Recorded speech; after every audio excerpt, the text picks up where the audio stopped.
Hi folks, in this episode we're going to be talking about You Can Call Me Al by Paul Simon off his 1986 classic album Graceland. And this song has been pretty constant in my life since it was released. It was in heavy rotation in my house growing up. It has remained in heavy rotation in my house ever since then. I sang it to my kids as a lullaby many times.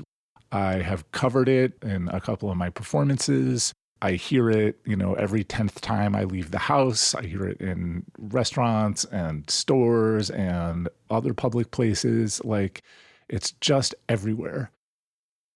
The problem with Graceland is, on the one hand, it's an absolute classic full of indelible bangers that remain fresh as a daisy all these decades after its release. And on the other hand, it is pretty problematic because of the circumstances of its making.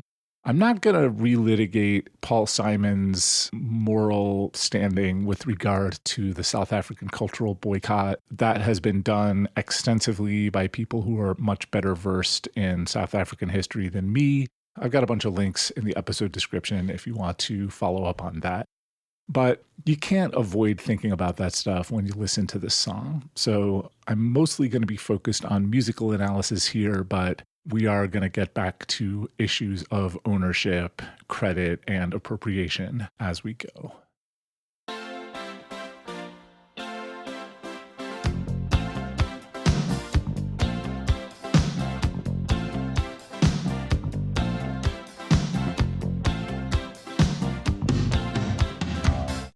The song begins with this synthesizer part. It's a brass synth, and it's very quickly joined by bass and drums. The harmony of the song is really simple. Every note in it is from the F major scale. All these melodies, counter melodies, bass lines, and everything are made by combining the notes F, G, A, B flat, C, D, and E. However, the different parts of the song don't necessarily agree with each other as to what the current chord is, and that makes the song harmonically a lot more complex than you would think. Let's start with the synth part. The chords are F, C, B flat, F, C, F. F, C, B flat, F, C, F. Simple. I mean, the rhythm is complicated, but the chords are simple. But then the bass line enters, and the bass line is implying a somewhat different chord progression with somewhat different timing. The bass line is playing F, G minor, C, F, G minor, C, F, G minor, C, F, G minor, C. That G minor, that G and B flat doesn't conflict with the C and B flat chords exactly, but it also doesn't completely agree with them. And the synth part resolves back to F before the bass line does. So, the bass line ends on this implied C chord on the note C. That doesn't conflict with the F at the end of the phrase, but it also doesn't strongly agree with it. And all the way through this song, we're going to be hearing these subtle examples of conflict in harmonic function.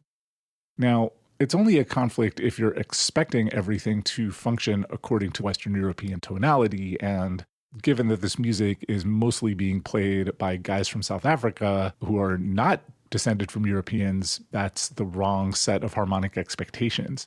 But the song is by Paul Simon, and Paul Simon is a white dude who is very much descended from Europeans, so you would think that he would have some of these expectations. We'll get into that when we get into the vocal melody. The real hero of this song is the bass player, Bakithi Kumalo, and I apologize if I'm mispronouncing his name or anyone else's name in the rest of this episode.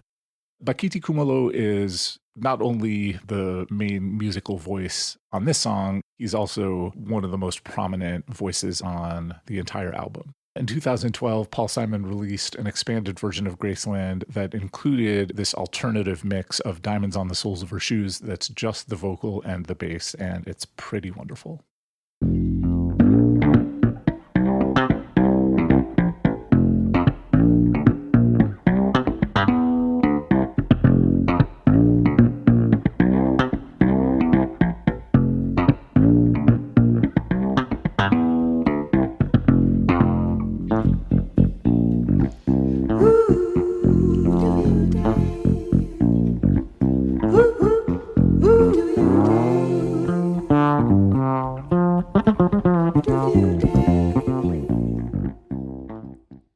A big part of Bakithi Kumalo's sound is that he's playing fretless. The reason that he plays a fretless bass is that when he was young and his mother went to buy him a bass, the only one that she could afford was fretless, and it was just cheaper because I guess no one wanted a fretless. And he struggled at first because fretless bass is much harder to play than fretted bass. You got to place your fingers very exactly on the fretboard or all your notes are out of tune. And so he talks about how, at first he kept getting kicked out of bands for his playing being out of tune. But he did eventually get good at it, and that kind of singing vocal quality that fretless bass has is really essential to his sound.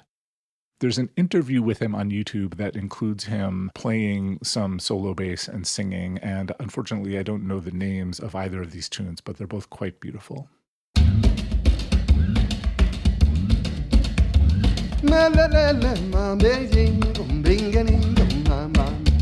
Sebe kabe na botomo sebe kabe ninge ko pamakanda kabe lekutaba.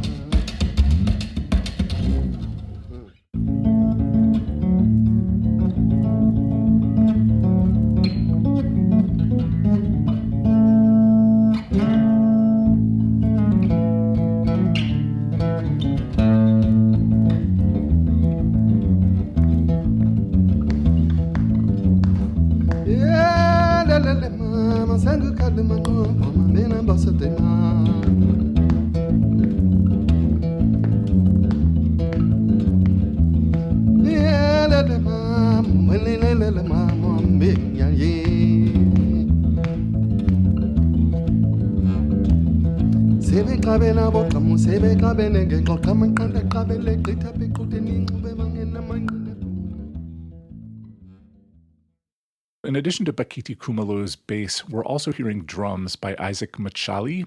And Kumalo and Machali played together in a band called Stimela. Stimela? I don't know, again, what the correct pronunciation is. Here is their song Say Say No from 1984, and it begins with Machali's drumming.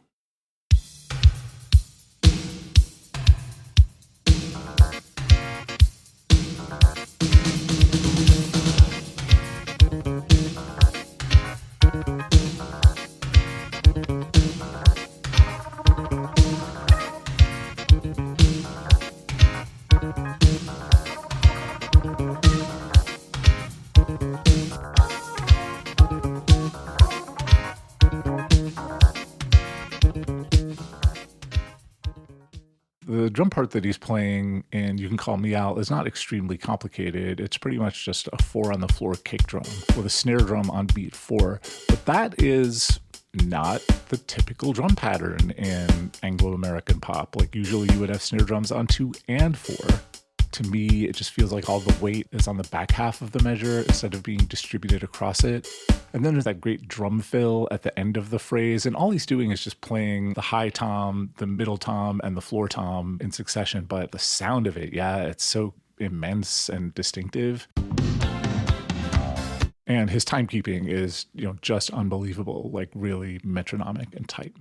The synth brass on the intro is rather weirdly being played by a guitarist. His name is Adrian Belew, best known from King Crimson and Talking Heads. And he's playing this part on a guitar synthesizer, which, why? I do have a theory as to why they have Adrian Belew playing this part and not just some guy with a keyboard. But yeah, he's playing it on guitar synth. He says so in interviews. He's credited on the album liner notes. It's indisputable.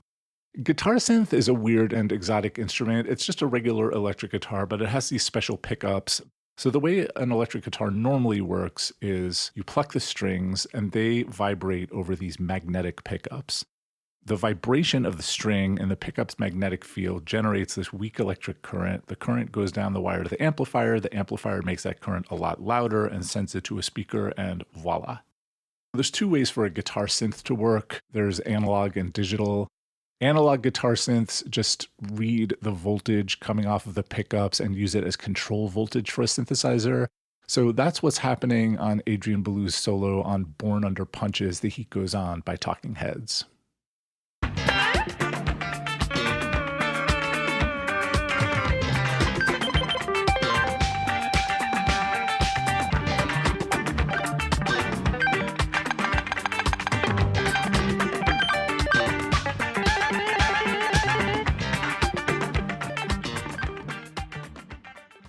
The other way to do it is to have a computer read the voltage coming off the pickups and translate it into MIDI data and then control the synth via MIDI, which I think might be what's happening in You Can Call Me Al, but I'm not sure. Jerry Garcia loved MIDI guitar controllers towards the end of his life.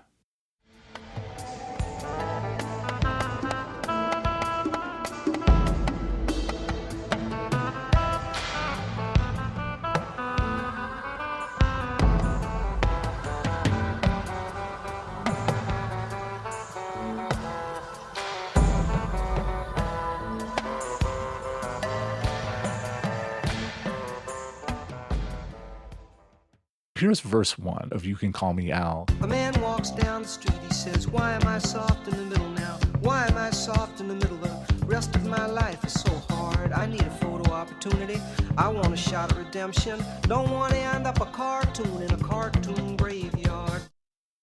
In addition to Paul Simon's vocal, there is another instrument that's entered the track, and that is the guitar being played by Ray Phiri, who is another member of Stimela with Bakithi Kumalo and Isaac Machali. Before he was in Stimela, Ray Phiri was in a band called Mpharanyana and the Cannibals. So here is their song Hlotse from 1978. And once again, I apologize for pronunciation.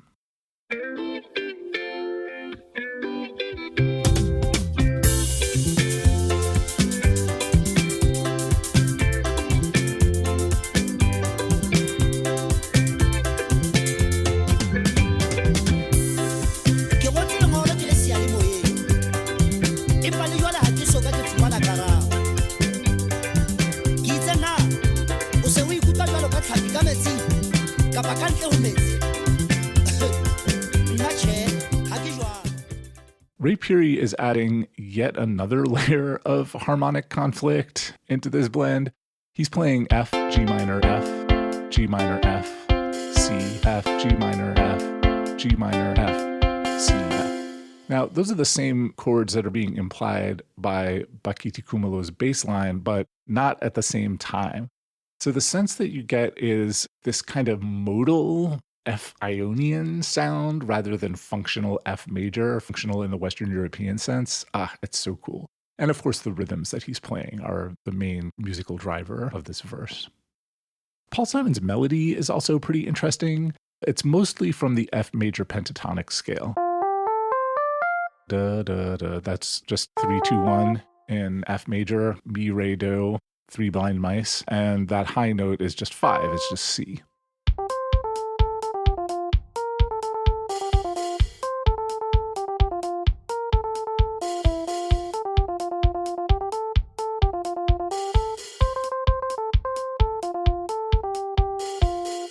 He does in one place dip down to E, the leading tone, but for the most part, he's really just singing 1, 2, 3, 5, this bottom 4 notes in F major pentatonic. Once again, there's no particular agreement between the placement of these notes in the bar and the implicit 1, 2, and 5 in the rhythm section, which again just contributes to this kind of floating modal feeling rather than a functional Western European tonal feeling. The next section is called the pre-chorus by some people. I don't hear it as a pre-chorus. I hear it as just the second half of the verse, but whatever you want to call it. Bone digger, dogs in the moonlight, far away, my well-lit door. Mr. Beer Melly, get these mutts away from me, you know. I don't find this stuff amusing anymore. And now there's yet another new layer, which is the backing vocals by Ladysmith Black Mambazo. Ladysmith Black Mambazo were already pretty famous before they ever met Paul Simon, but certainly, for a lot of people, Graceland was their first exposure to them, including me. Here's their song Nomathemba from 1973, which is possibly one of the most beautiful things I've ever heard in my life. Kasapale nencwadi ngcane Boya Nomathemba Semnambithi uNomathemba Kasapale nencwadi ngcane Boya Nomathemba Semnambithi uNomathemba Kasapale nencwadi ngcane Boya Nomathemba Semnambithi uNomathemba kodwa yena saxabana Boya Nomathemba Semnambithi ekuNomathemba. Another new layer in this second half of the verse or the pre-chorus, whatever you want to call it, is a second bass line by Bakithi Kumalo. It's more kind of high register and it echoes the vocal line, or more accurately, Paul Simon's vocal doubles this bass part. I don't know which one came first.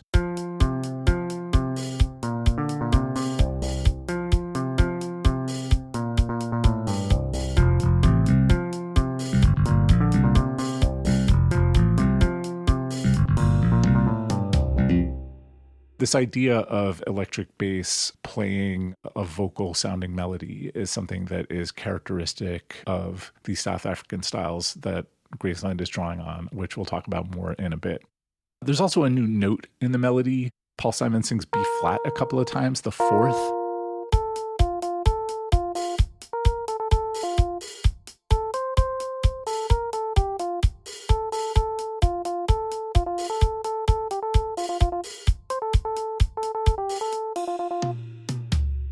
Now we come to the chorus.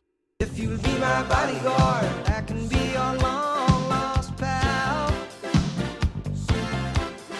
I can call you Betty, Betty, when you call me, you can call me out. The chorus, of course, is the same as the intro, but with this vocal melody. And there's yet another new note in the vocal melody, which is D, the sixth. So now we've completed the entire F major pentatonic scale. It's interesting. It's this kind of playground chant sort of sound on 3 and 5.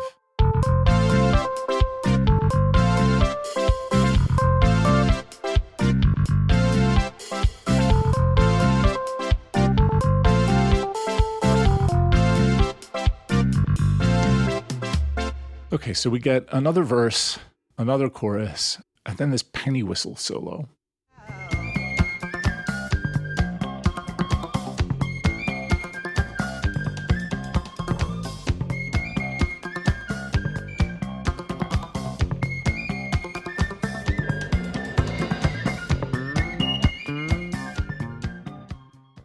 Penny whistle is being played by a guy named Morris Goldberg. He is South African, but he is a white guy. And he is playing in a style that is very characteristic of these Black South African genres, but he plays a lot cleaner and more precisely with fewer pitch bends. To get an idea of the music that he's referencing in this solo, here is Lemmy's special Mabaso. The tune is called Tsamaea from 1962.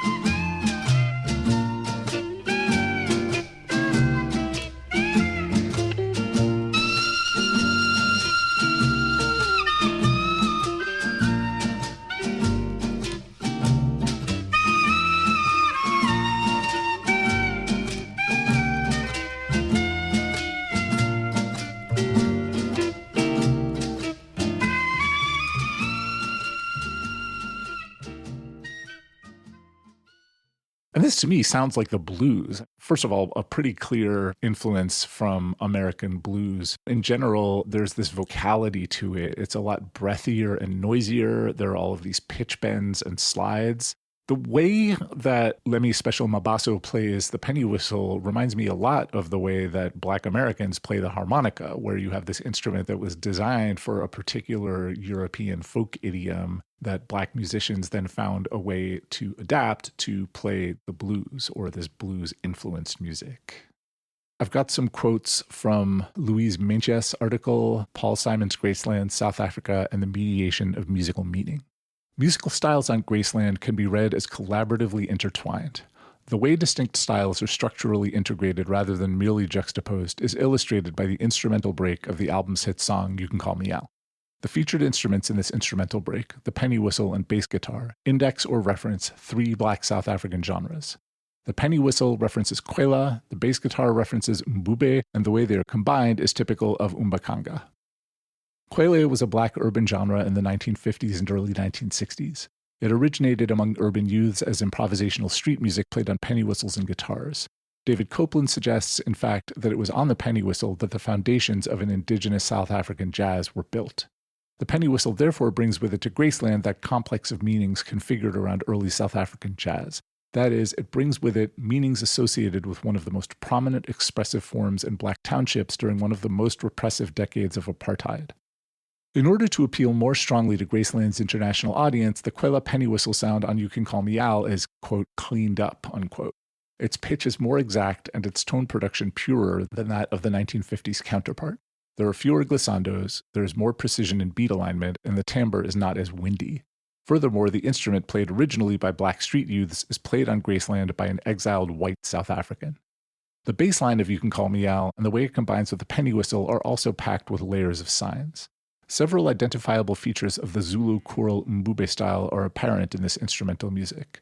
Among them are the prominence of the bass, the call and response pattern in the bass line, and the presence of traditional vocal effects such as glides. Bass voices in mbube groups outweigh other parts significantly in contrast in range and sound with the high lead voice. In the song You Can Call Me Al, the bass guitar is mixed up to be a central element. Taking full advantage of its fretless quality to play glissandos, the bass player produces a counter melody which contrasts with the penny whistle in range and sound. After the penny whistle solo, there's this break, and now the ba-ba-ba-ba, that riff is not being played by a synth. It's being played by a giant horn section.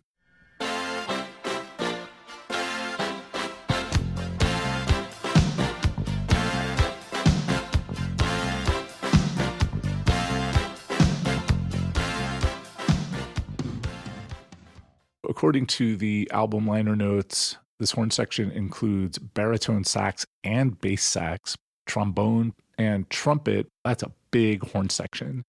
This chart was apparently written by a guy named Rob Munsey, who is also credited with playing synthesizer.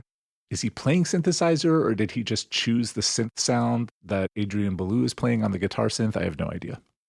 Then we've got this percussion break with these prominent congas.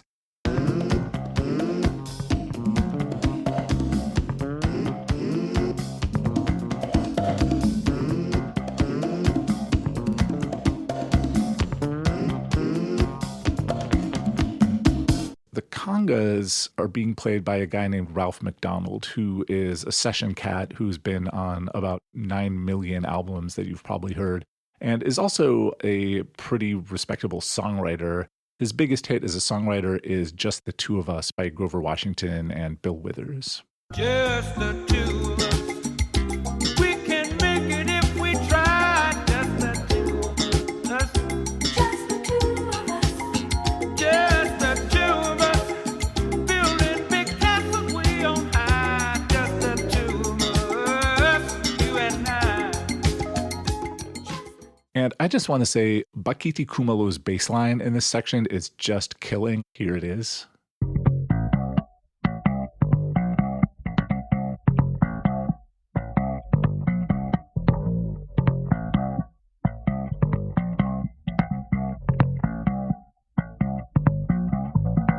And at the end of this break, of course, Bakithi Kumalo gets this iconic bass break.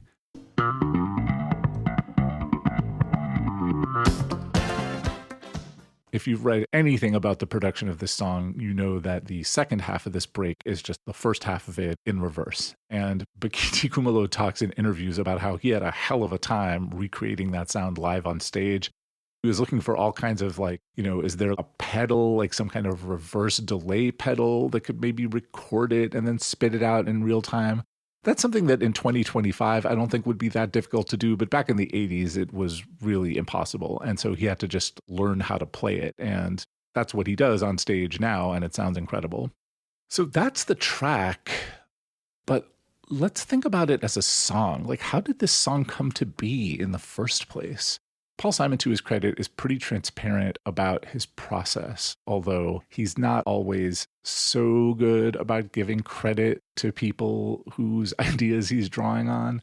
Paul Simon comes from an era of songwriting when a song was a thing that you wrote on the piano or the guitar, and it had a melody and some chords or some other simple arrangement. and you wrote it to completion. It existed on sheet music, and then you took it around to people to try to get them to sing it, record it, arrange it. And so there's this really clear separation between the song, which was a thing that you could represent pretty easily on a sheet of paper, and the realization of that song in an arrangement or a recording.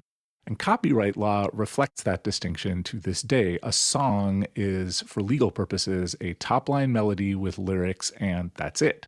You can copyright a recording, but the ideas on that recording are not copyrighted. It's just the recording itself. So if you imitate someone's melody or their lyrics, you can get in a lot of trouble. But if you imitate somebody's groove, somebody's arrangement, somebody's style, somebody's just general vibe, you're in good shape. There's starting to be some legal controversy around this question because it defies common sense. The background parts of a song are so much the part of a song's identity now that it seems kind of crazy that we should just discount them if we're trying to think about originality and ownership. But Paul Simon is very much coming from this world where arrangement and instrumentation, the performance of a song on a recording, are very much afterthoughts. That is, that's how he wrote songs until Graceland. At the time of Graceland, he was in a real slump, both creatively and commercially. He had made what I would say are pretty clearly his two worst albums right beforehand. Certainly his album Hearts and Bones, the one he did right before Graceland, is just a snooze. Like, it's really a drag. And it's not that the songs are so terrible. Like, Paul Simon's not capable of writing a bad song. It's just that they're so kind of dead and lifeless on the recording. In the early 80s, Paul met this woman named Heidi Berg. She was an up-and-coming musician, and she had done some work for Lorne Michaels, and Lorne Michaels introduced her to Paul. And she was really excited to meet him because she was like, oh my God, this guy is such a big star. Maybe he can mentor me and, give me some career advice, maybe give me a leg up. She'd been listening to this album called Accordion Jive Hits Volume 2, which is a compilation of South African Umbakanga bands. And she was really digging it. And so she lent it to Paul Simon for him to listen to. And her idea was, I want to write some music that has this kind of vibe. And he heard the cassette and was like, ooh, yeah, this music. I love this music. I'm going to write some songs based on this music. Heidi Berg was thinking, okay, but how am I going to play this music? Paul Simon's suggestion was, well, why don't you just go to South Africa and meet some of these people and record with them? And she was like, well, because I can't afford it. But Paul Simon could, and so that's what he did. And Heidi Berg was pretty furious. She remains furious to this day.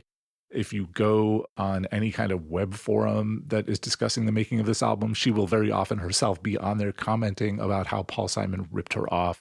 I am not inside of this story. I am in no position to evaluate what happened here. I doubt that Paul Simon had any ill intent. He just heard this tape and was like, oh my God, I love this music, and was not overly concerned about Heidi Berg's moral claim to it. Interestingly, you cannot find this tape anymore. It basically doesn't exist. There's some theories that Paul Simon just bought the rights to it and then buried it. There is this mix out there online called Hectic City 15 Paths to Graceland, made by the Kleptones, and it's their best guess as to the kind of music that would have been on Accordion Jive Hits Volume 2, but it's not an exact recreation of it because, again, it just does not exist anymore. But so Paul Simon went to South Africa and met all these musicians, and he had them just record a bunch of jamming. In 2012, he released the demo version of You Can Call Me Al that is the studio jam between Ray Phiri, Bakithi Kumalo, Isaac Machali, and I'm not sure who the keyboard player is.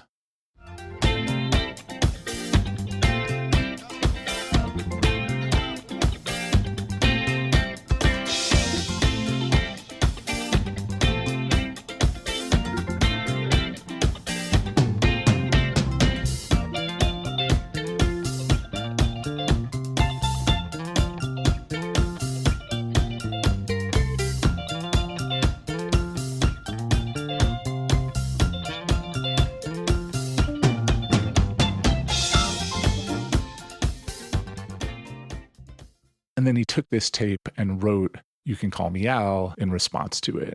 And then he brought these musicians to New York and they re-recorded it. And it's not very difficult to hear which parts of the jam got used for which parts of the song.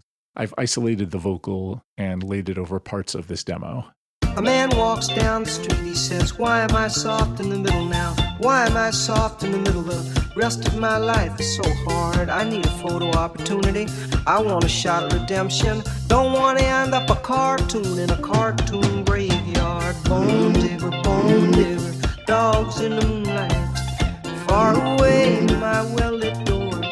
Mr. Beer Melly, get these mutts away from me, you know. I don't find this stuff amusing anymore. If you be my bodyguard, I can be your long-lost pal. I can call you Betty, and Betty, when you call me, you can call me out.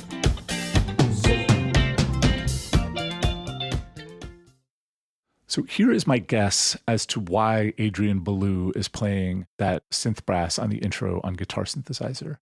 I think Paul Simon had that guitar part in mind from the demo that was played by Ray Peary. And he had Adrian Belew come in and say, all right, Adrian, why don't you try playing this part, but let's play it with the guitar synth and just see what kind of groovy, interesting sounds we can get. So Adrian Belew tracked this part, and whoever it was, chose that synth brass sound. And Paul Simon was like, ooh, that makes a nice brass part. So now what we should do later in the song is have that part played by a brass section. Now, I don't know if that's the sequence of events, but it seems pretty likely. A big part of the controversy around Graceland has been around songwriting credit. Now, the main controversy has been between Los Lobos and Paul Simon because it's not all South African musicians on the album. He also worked with some other people. And Los Lobos says that he brought them in to do this groove that ended up being All Around the World or The Myth of Fingerprints, and just took their entire instrumental, which was a song that they had been working up for themselves, wrote this melody and lyrics on top of it, and didn't credit them. He did credit some of the South African musicians as co-writers on some of the songs, but not all of them. And he didn't credit anybody for You Can Call Me Al. The South Africans seem to be of multiple different minds about this. Bakithi Kumalo has nothing but good things to say about Paul Simon. He's been Paul Simon's touring bass player for many years, and he just speaks of him in the most rapturous tones. On the other hand, Ray Peary, the guitarist, says that he should have gotten some credit for some of these songs. And when you listen to that demo of You Can Call Me Al, you can hear that main ba-ba-ba-ba, ba-ba-ba-ba very clearly in his guitar. I mean, that is an absolutely iconic part of the song. It's like more iconic than the vocal melody even. And Paul Simon didn't credit him. Ray Peary got paid very well for the sessions. Paul Simon paid 3 times the New York session rate, which was a vast amount of money by South African standards. But Ray Peary didn't get any royalties after that. And man, that would have been a lot of money. Yeah. I do want to understand Paul Simon's perspective here, which is, okay, like that riff is a background part. A song is the top line melody and lyrics.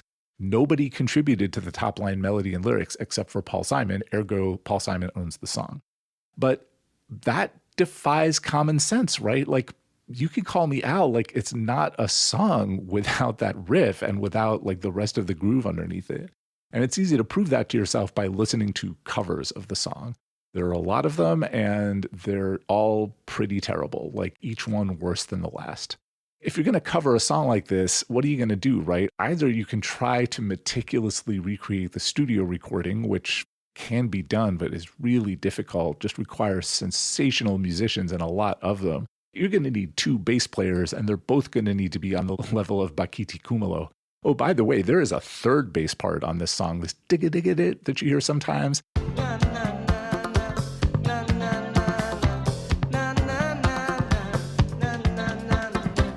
I think that's Paul Simon himself playing a 6-string bass with a pick. But so, great, you're going to need 3 bass players.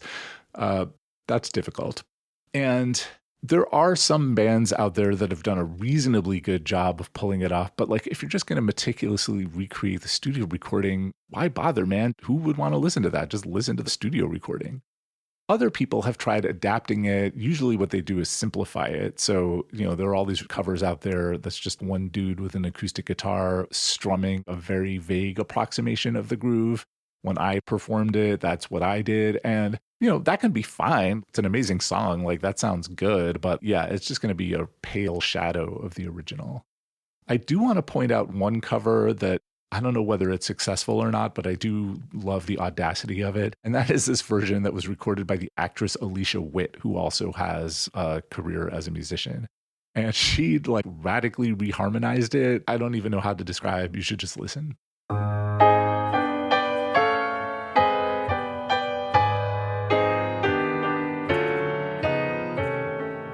Man walks down the street, says, why am I soft in the middle now? Why am I soft in the middle? The rest of my life is so hard. I want a photo opportunity. I want a shot at redemption.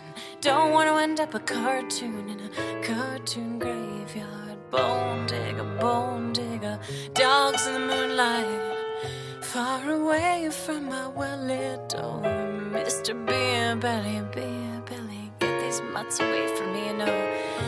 I don't find the stuff I'm using anymore. And if you'll be my bodyguard, I can be your long-lost pal. I can call you Betty, and Betty, when you call me, you can call me This issue of what even is a pop song, is it the top line melody and the lyrics, or is it the entire sonic world of the song and all the rhythmic parts, the backing parts? It's a tough question. There's a book by Alban Zak called The Poetics of Rock that I really like. And in this book, Alban Zak distinguishes between the song and the track. So the song is the aspect of it that you can represent on paper. It's the top line melody and lyrics. It's the chord symbols. It's the part that's copyrightable. And then there's the track, which is the realization of the song as a recording. And sometimes a track can completely overshadow a song or just become coextensive with it in the public memory. And it doesn't necessarily need to be the original writer of the song who creates the most iconic track. So for example, consider All Along the Watchtower. Most people, if you ask them who is that song by, they will say it's by Jimi Hendrix because Jimi Hendrix made the iconic recording of it. But Jimi Hendrix didn't write the song. The song is by Bob Dylan. The thing is, Bob Dylan's recording of it is pretty forgettable. It's fine. It's just not, it's not Jimi Hendrix for one thing. From a legal perspective, okay, All Along the Watchtower is by Bob Dylan. This recording of it that everyone loves is by Jimi Hendrix. So the song is by Bob Dylan, but the track is by Jimi Hendrix. Now, normal people don't make this distinction, right? Normal people are not like separating out in their minds the song versus the track. And the distinction used to be a lot clearer. Before rock and roll, songs existed pretty much independently of any particular singer or performance. A song was a thing written by a person or two people sitting in a room with an upright piano and a bunch of staff paper. Think of the Gershwins, Dorothy Fields and Jimmy McHugh, Cole Porter, right? And you wouldn't necessarily expect that these people would be the people singing the song. Ella Fitzgerald and Frank Sinatra, between them, wrote 0 songs. Now, you could say that they created a lot of songs by substantially rewriting this information on the staff paper and interpreting it. But from a legal perspective, Ella Fitzgerald wrote 0 songs and Frank Sinatra wrote 0 songs. And these songs that they sang did not belong to them exclusively. You might say, oh, well, Frank Sinatra's recording of Fly Me to the Moon is so definitive, like no one else can ever sing it again. But that song's been sung by a billion people. And, you know, there are plenty of versions of it that work just fine. There were singer-songwriters in the pre-rock and roll era, mostly country and blues musicians, but these people did not have a big cultural footprint. Those styles were very niche. Starting with the Beatles, you do start to have this sense of the recording becomes coextensive with the song in the listener's imagination. A song like Strawberry Fields Forever, it's not meaningfully separable from the recording. There are no good covers of Strawberry Fields Forever. You could do it by strumming an acoustic guitar or, you know, with any combination of instruments, but like it just is so silly to try to experience it separately from this sonic atmosphere of the Beatles recording and separately from John Lennon's vocal performance in particular. Paul Simon spans these two concepts of what a song is. Like he got started in the 50s, right? And he did a lot of writing songs for other people, or at least trying to, before getting famous as a recording artist himself. And Graceland is a pretty abrupt break with his earlier work. You can point to things like Cecilia or Me and Julio Down by the Schoolyard or Late in the Evening, where the groove is a big part of what makes the song work. But even Cecilia, a person with an acoustic guitar could reasonably recreate that song in a way that would be plausible. Graceland, though, it's these tracks, it's these specific musicians performing together and being mixed and processed in this particular way by Roy Haley. You just can't separate it from the songs on the album. And Paul Simon's subsequent albums have all been like that too. I mean, like Rhythm of the Saints, like you can't separate that material from the recorded instantiation. So what does that mean for us listening to it now in the year 2025? Do we have to condemn Paul Simon for stealing from Ray Peary and these other South African guys? I don't know. Maybe. I do wish he had given credit. I will never be able to listen to You Can Call Me Al without just feeling great. It's just such a banger. It's so fresh and so full of life and energy. But it's a bummer, yeah. And like now it's increasingly common for pop songs to have a lot of credited co-writers. A Beyonce song will have like 8 people credited. And you get these raucous dudes, these boomers like Rick Beato, who are like, oh my God, the song took 8 people to write. Like what happened to the lone genius of the rock era, right? The thing is, that was a lie. Like there's no such thing as a lone genius. There's always other people, even if they're not physically in the room, like they're in the mind of the songwriter. And for sure, from the Beatles onwards, the sonic instantiation of the song on a recording is a huge component of it, and just getting bigger with every passing decade as we start getting into hip hop and electronic dance music, where the whole idea of like separating a song from its existence as a recording is just silly. Yeah. I think that like the fact that a Beyonce song has so many co-writers is maybe just reflective of the fact that we're starting to recognize that the person who made the beat, the person who chopped the sample, the person who came up with the bass line, they are co-creators of the essential core intellectual property of a song, and they should be credited appropriately, and they should get a percentage of the royalties. Now, I wouldn't say that the system is like totally perfect, and there are still plenty of instances of people getting screwed and people getting credit who don't deserve it and people who deserve credit not getting it. But at least the assumptions, like the baseline values, are starting to shift in favor of this recognition of the collaborative nature of recorded popular music.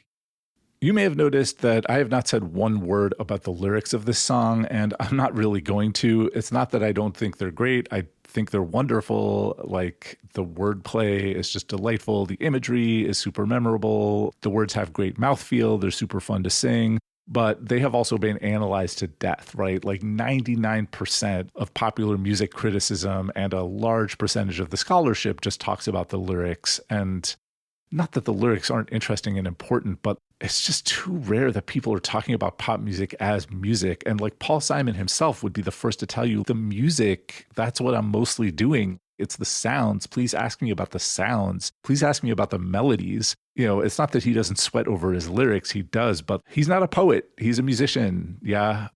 I've got some quotes here from an article called Paul Simon versus the World by Stephen Hayden. Outside of the Beatles, 70s Stevie Wonder, 80s Michael Jackson, and early 2000s Outkast, Paul Simon songs are the easiest to like in the entire modern pop canon. It's not just that they're effortlessly melodic and performed by uniformly excellent musicians. There's an effervescent lightness to his records, no matter the essentially adult nature of the lyrics. Simon doesn't brood or obscure his hooks behind inscrutable audio verite-style production like Dylan, Neil Young, or Tom Waits. He prides himself on clarity, musicianship, and a kind of straightforward sonic sumptuousness. The pop instincts bred into him at an impressionable age when he was a young, hungry striver in the late 50s and early 60s never left him, even after punk and new wave spooked or motivated his peers. Simon's rejection of old-fashioned rockist machismo made him a target 40 years ago when he was viewed as a soft rock dweeb with zero outsider cred. But today, Simon's willingness to veer beyond conventional folk-based three-chords-in-the-truth-style songwriting seems strikingly contemporary. Even the curatorial role he adopted on Graceland, in which he built tracks from cherry-picked riffs and rhythms created by South African musicians, has been likened to modern production techniques. On paper, Graceland looks like a prequel to Get Out, about a rich, middle-aged, ostensibly liberal white man who preys on black musicians for their eyes and ears and is then reborn. But music does not exist solely on paper. It also resides in the heart and the hips, and Graceland moves both. It's an impossible album not to love until you learn its backstory. Then it becomes impossible to love without caveats. Now, talking about the impact of this album on the music of South Africa is way beyond the scope of my knowledge and the limitations of this episode. If you want to read about him, you should read the Louise Manches article that is linked in the episode description. But I will say, in trying to research the musical origins of the style of this track, when you go on YouTube or anywhere else, you find a lot of recordings of white South Africans playing this music. I wanted to go and find examples of this penny whistle style. Mostly what I found is a lot of YouTube videos of white people, like white South Africans playing it. Ladysmith Black Mambazo gets plenty of ink and attention, and that's great, but the instrumentalists, I mean, you got to really work to find their recordings. And when you do find them, they're not well labeled.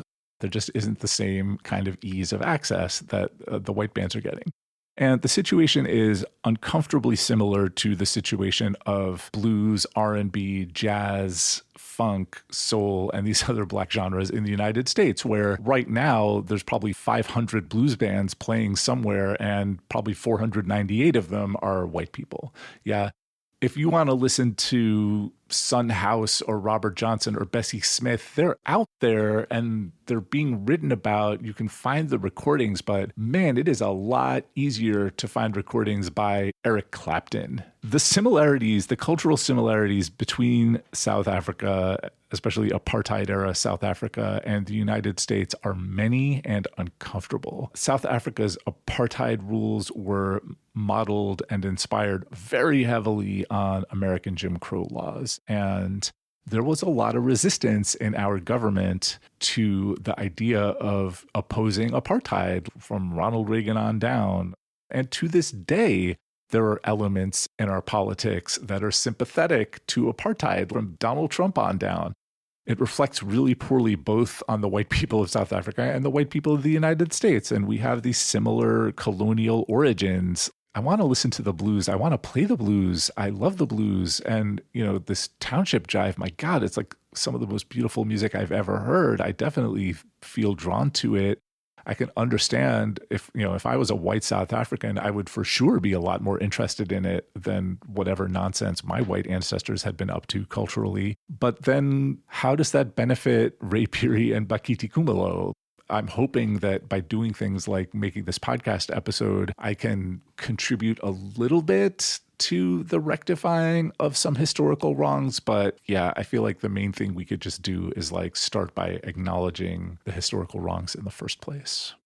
And so if we can take anything away from Graceland, it's that we should know the names of these South African guys. We should know who Ray Phiri is. We should know who Bakithi Kumalo is. And we should say their names when we think about why this song is such an indelible banger. Thank you very much for listening.